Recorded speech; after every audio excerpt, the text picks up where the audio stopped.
Shalom, salam sejahtera, salam sehat buat kita semua. Shalom anak-anak Mister yang ada di rumah. Mister berharap semuanya dalam keadaan sehat dan tetap semangat untuk mengikuti pembelajaran. Nah, kami juga menyapa buat orang tua kami. Shalom, salam sejahtera, salam sehat buat kita Bapak Ibu, baik yang ada di rumah maupun yang sedang melaksanakan aktivitasnya. Kami berharap buat para orang tua kami yang melakukan aktivitas di luar, mari selalu patuhi protokol kesehatan demi kesehatan kita bersama dan juga kesehatan keluarga kita. Untuk anak Mister, pagi ini kita masih berbicara tentang tema yang sama, yaitu bacalah dan temukanlah.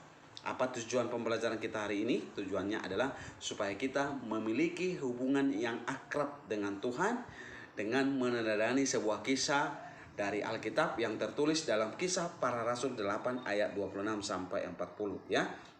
Memiliki hubungan yang akrab dengan Tuhan. Ya, di dalam Kisah Para Rasul 8 ayat 26 sampai 40 diceritakan di sana tentang seorang sida-sida dari Ethiopia. Sida-sida itu disebut dengan pejabat atau menteri keuangan atau kepala keuangan yang rindu mengenal dan menerima Yesus dalam hidupnya, ya. Di sana diceritakan tentang sida-sida Ethiopia yang melakukan perjalanan dari Yerusalem mau kembali ke daerah asalnya ke Ethiopia. Ethiopia itu di daerah Afrika. Kalau kita tahu jarak Afrika dan Yerusalem itu sangat jauh ya, tetapi tidak jelas diceritakan di dalam nats tersebut apakah ini perjalanan pertama atau perjalanan kedua atau selanjutnya. Tapi hal yang mau dilihat dari kisah ini adalah bagaimana sida-sida Ethiopia tersebut menerima, mengenal dan menerima Yesus sebagai Tuhan dan juru selamat dalam hidupnya, ya. Jadi dalam perjalanan pulang dari Yerusalem menuju Ethiopia, ya, sida-sida Ethiopia itu sedang membaca sebuah kitab, ya, gulungan kitab Nabi Yesaya yang berbicara tentang anak domba Allah yang harus menderita untuk menyelamatkan manusia, ya. Dari penjelasan dari kitab tersebut dijelaskan bahwa sida-sida Ethiopia itu tidak memahami, tidak mengerti apa yang dia baca karena dia tidak mengenali Yesus dan tidak pernah bertemu dengan Yesus. Maka di kitab Kisah Para Rasul ayat 26 sampai 40 di sana diceritakan ya, atas perintah Roh Kudus ya.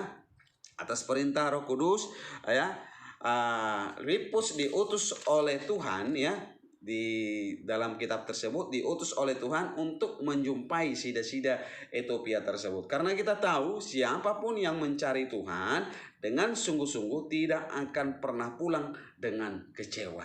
Itulah yang terjadi dalam kehidupan si sida-sida Ethiopia itu. Siapapun yang ingin mencari Tuhan dengan sungguh-sungguh tidak akan pulang dengan kecewa ya. Tidak peduli apakah dia laki-laki, apakah dia perempuan ya. Tidak peduli apakah dia berada di padang gurun, di hutan belantara, di pinggiran laut atau lain sebagainya ya. Tuhan akan meresponnya dan akan mengirimkan hamba-hambanya untuk menjelaskan ya, untuk memberitakan siapa itu Tuhan supaya ia dan namanya dipermuliakan. Itulah yang terjadi dalam kehidupan sida-sida Ethiopia itu. Atas perintah Roh Kudus ya, memerintahkan Filipus untuk bertemu dengan sida-sida Ethiopia. Maka di dalam perjalanan pulang sida-sida Ethiopia tersebut bertemu dengan Filipus atas perintah Roh Kudus. Maka Filipus bertanya kepada si sida-sida itu tentang kitab gulungan yang dia baca, apakah Tuhan mengerti apa yang Tuhan baca? Lalu dia mengatakan, bagaimana saya mengerti kalau tidak ada yang membimbing saya? Lalu dia meminta Filipus naik dan duduk di sebelahnya, dan Filipus menceritakan tentang siapa itu Yesus dari kitab yang dia baca, kitab Nabi Yesaya atau gulungan Nabi Yesaya. Itu tertulis dalam Kisah Para Rasul 8 ayat 32 sampai 33. Di sana dikatakan ya, seperti seekor domba ia dibawa ke pembantaian dan seperti anak domba yang di depan orang menggunting bulunya, demikianlah ia tidak membuka mulutnya. Dalam kehinaannya berlangsunglah hukumannya. Siapakah yang menceritakan asal usulnya? Sebab nyawanya diambil dari bumi. Sida-sida itu bingung siapakah yang diceritakan dalam kitab gulungan Nabi Yesaya itu.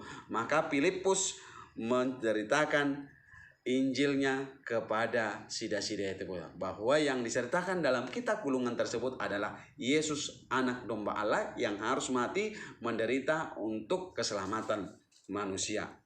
Maka di dalam perjalanan mereka, ya, apa yang terjadi? Akhirnya sida-sida tersebut bukan hanya rindu ingin bertemu Yesus, bahkan dia ingin menerima dan mengenal siapa itu Yesus lebih dalam. Maka ia dibaptis dalam perjalanan mereka, ya.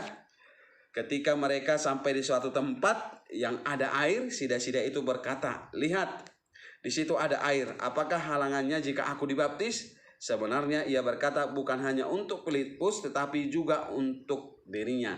Sida-sida itu akhirnya dibaptis, ya, dan menerima Yesus sebagai Tuhan dan juru selamat. Dan sida-sida itu memutuskan untuk menyerahkan hidupnya untuk dibaptis dan mengambil suatu keputusan penting dalam sejarah hidupnya, yang di mana dia menyerahkan dirinya sepenuhnya kepada Yesus. Ia percaya kepada Yesus sebagai Tuhan dan juru selamat jiwanya. Ia menyerahkan pimpinan hidupnya kepada Yesus dan ia dibaptis, ya. Sesudah sida-sida itu dibaptis, Roh Tuhan pergi dari Filipus dan sida-sida itu tidak melihatnya lagi, namun sida-sida itu tetap meneruskan perjalanannya pulang ke daerahnya. Hal-hal apa saja yang dapat kita teladani dari sida-sida itu tersebut? Yang pertama, ya, ini yang menjadi teladannya. Yang pertama adalah hatinya rindu mencari Tuhan. Itu dijelaskan di ayat 27, ya. Jarak Afrika dan Yerusalem itu sangat jauh, tapi ia memiliki kerinduan yang sangat kuat untuk datang ke Yerusalem untuk menyegarkan imannya dan bertemu dengan Tuhan.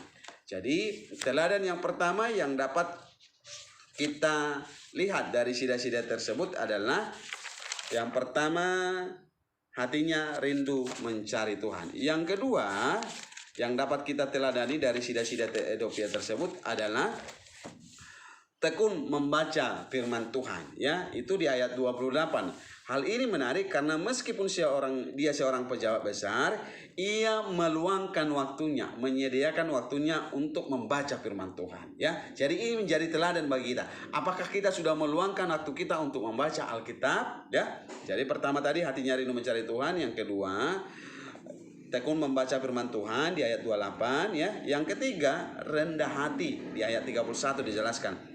Ia tidak malu mengakui jika ia belum mengerti dan tidak malu diajar oleh orang lain. Sebab firman Tuhan kadang-kadang memang membutuhkan penjelasan yang dalam dan luas dari mereka yang mempelajarinya secara khusus. Jadi ada tiga. Yang pertama tadi hatinya rindu mencari Tuhan. Yang kedua tekun membaca firman Tuhan. Yang ketiga adalah rendah hati. Inilah yang dapat kita teladani dari seorang sida-sida Ethiopia, di mana kita lihat kerinduannya untuk bertemu dengan Tuhan. Yang kedua tekun membaca firman Tuhan, meluangkan waktu, dan yang ketiga adalah sikap rendah hati. Maka inilah yang membuat hubungan dia akrab dengan Tuhan, yang walaupun pada sebelumnya dia belum mengenal siapa itu Tuhan Yesus. Oke, sampai di sini penjelasan materi kita. Tuhan Yesus memberkati. Shalom.